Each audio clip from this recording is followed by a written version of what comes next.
a bunch of people at Anthropic write code. And so, we made this internal tool called Claude Code. And because we ourselves write code, we have, I think a special and unique insight into, how to best use the AI models to write code. So, I think in the code space, we've become very strong competitors. What industry do you think will get disrupted and what has a certain runway left? I'm asking from the lens of, I'm trying to figure out what book to read, which college to go to, what skill set to learn. If I'm starting a startup today, what has some kind of a tailwind? Yeah. For a short period of time is okay as well. But yeah, what has I would think about tasks that are human-centered, tasks that involve relating to people. I think that the stuff like code and software engineering is becoming more and more kind of AI focused. Things like math and science. Is that coding or engineering? If I were to segregate coding and engineering to be two completely different things, yeah. Is coding going away, or is engineering element of software where you're an architect trying to figure out? I think coding is going away first, or coding is being, done by the AI models first. And then the broader task of software engineering will take longer. But I think that is, that doing that end to end, I think that is going to happen as well, I would say. But, again, the elements of design or making something that's useful to users or knowing what the demand is or, managing teams of AI models, those things may still be present. Again, there's this comparative advantage is surprisingly powerful, right? Even if you're only doing 5% of the task, that 5% gets super amplified and levered because it's you're only doing 5% of the task, the AI does the other 95%, and so you become, 20 times more productive. Again, at some point you get to 99%, 99, and then it becomes harder. But I think there's surprisingly much in that sort of, in that zone of comparative advantage. But I would really think about the things that are human-centered. I think there's something to that. I think there's something to kind of the physical world or things that mix together human-centered, the physical world, one of those two, and analytical skills that somehow tie them together, similar to the radiologist example I gave. So what would I study? Say I'm actual use case, I'm 25 years old, I'm trying to pick a profession for myself. I want some kind of tailwind. My outcome is a capitalistic win in the next decade. What industry would I pick outside of something which has a physical interface? Yeah.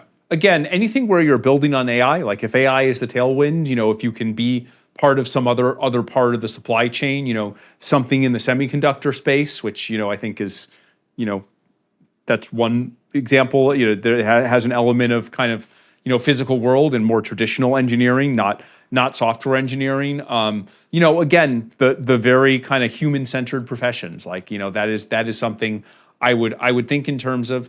And I think the other thing I always say is in the world in which AI can kind of generate anything and create anything, having basic critical thinking skills may be the most important thing to success. I worry about these AI models that generate images and videos, and we don't make models that generate images and videos and for many reasons, but this is one of them. It's really hard to tell what's real from what's not. And so a significant part of success may be having the street smarts, not to get fooled by hopefully we can crack down on and regulate some of this fake content, but assume we can't. Critical thinking skills are going to be really important, and you don't want to fall for things that are fake. You don't want to have false beliefs. You don't want to get scammed. That's really advice that I would give to someone. If every innovation in the history of humanity killed a core human skills, I'll give you an example. If calculators killed our ability to do arithmetic, if writing reduced the memory of human beings per se, what muscle is AI killing? So, first of all, I'm not so sure. I still do math in my head quite a lot. I still find it useful to do math in my head, even without a calculator, just because it's it's more integrated into my thought processes, right? I might want to say, oh yeah, if like each user paid this amount, then then the revenue would be that. I want to be able to close that loop in my head without having to to give the answer to a calculator. So I think a lot of these skills are still pretty relevant. But I would say that if you don't use things carefully, that you can lose important skills. And I think we started to see it with students where it's like they have the AI like write the essay for it. It's basically just cheating on homework. So we shouldn't do that. We did some studies around code and showed that depending on how you use the model, we can see de-skilling in terms of writing code, right? There are different ways to use the model, and some of them don't cause de-skilling, and some of them do. But definitely, if folks are not thoughtful in how they use things, then de-skilling absolutely can happen. Do you think humans will become stupider as a race in the next decade? Because if we are, in a way, exporting thinking and cognition to systems. Yeah, I think if we deploy, again, it's the machines of loving grace and adolescence of technology. I think if we deploy AI in the wrong way, if we deploy it carelessly, then yes, people could become stupider. Even if an AI is always going to be better than you at something, you can still learn that thing, right? You can still enrich yourself intellectually. And so that's a choice we have to make as individual companies, as individual people, and as a society overall. When I tried to use Claude Code for the first time, I did struggle to get it to work. It was for somebody who's very stupid and has no coding or programming knowledge. It's not very, very easy. I think there's a learning curve. I heard someone say it well. It's like even prompt engineering is like playing a piano. You can't sit and start playing it. To my audience, I think it becomes increasingly relevant where to learn how to set context, how to prompt, how to use Claude Code better for somebody like me who comes with zero knowledge.